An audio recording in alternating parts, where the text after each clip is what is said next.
You ever worked with someone so entitled, so grossly disrespectful, that they think your lunch, your carefully packed, homemade food, is theirs for the taking? Well, I did. And after weeks of watching my meals vanish, I made sure the next thing that lunch thief swallowed would leave him scarred for life. And no, I didn't break any laws, but I did break his appetite. Permanently. Ever had your food stolen at work or dreamed of sweet, poetic justice? Smash that like button, hit subscribe, and buckle in. Because what you're about to hear is hands down the pettiest, most perfectly revolting revenge you've ever heard. This happened about 10 years ago at a job I had just started. New town, new role, new coworkers, and I was trying to fit in. I'm the kind of person who meal preps, not out of obsession, but because it's cheaper, healthier, and faster than eating out every day. I'd pack fresh meals every morning, things I actually looked forward to eating. But within my first week, I noticed something weird. I'd open the break room fridge around lunchtime and find my container almost empty.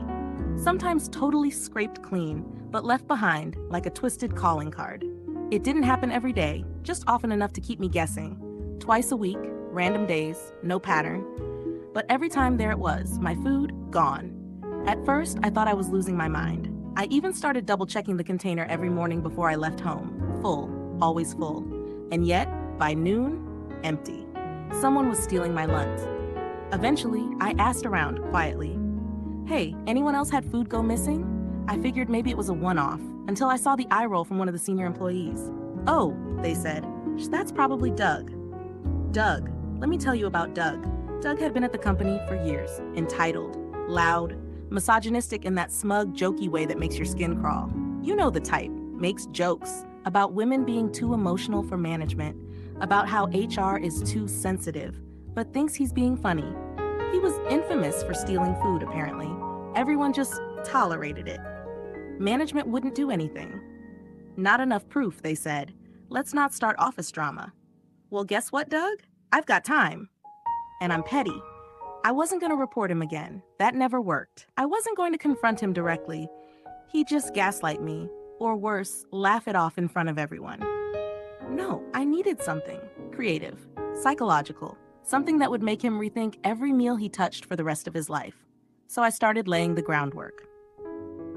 The next 2 weeks, I brought decoy lunches, Tupperware filled with random edible scraps, plain rice, maybe a few beans, stuff I wouldn't miss. And while everyone thought I was eating that, I actually brought sandwiches that I kept in my bag, unrefrigerated. But that was only the start.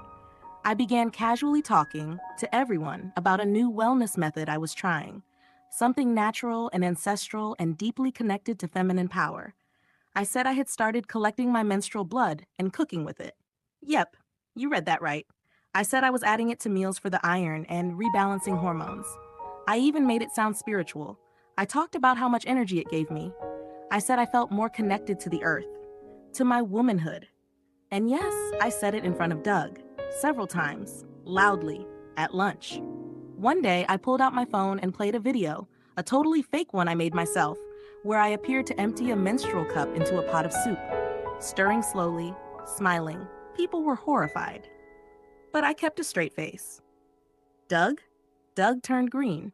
I made sure to mention that I was following the practice religiously now and even offered to share recipes. And then I brought another decoy lunch. Same container as before. Same contents as the ones Doug had been stealing. And then I watched him head into the break room. He came back 5 minutes later, pale, sweating, quiet for the first time ever. The next day, he called in sick. Doug was out for a full week. When he finally returned, he didn't make eye contact, didn't speak during lunch. He brought his own food now, store-wrapped, sealed tight. And most importantly, my lunches never disappeared again. The fridge became a safe space. Peace was restored. Now, just to be clear, I never actually put anything gross in the food. The blood? Fake. The video? Staged. Completely safe. However, it is entirely possible that he once consumed a slice of dead skin from my feet. I'll leave that part to the imagination. You know, sometimes the best revenge isn't loud. It's subtle, psychological, elegant. Mess with my food? I'll mess with your mind. Love that deliciously disgusting takedown, hit that like button, and make sure you're subscribed. Have you ever had a coworker cross the line like that? Tell us your favorite revenge moment in the comments below and tune in next time for more twisted tales of justice served hot.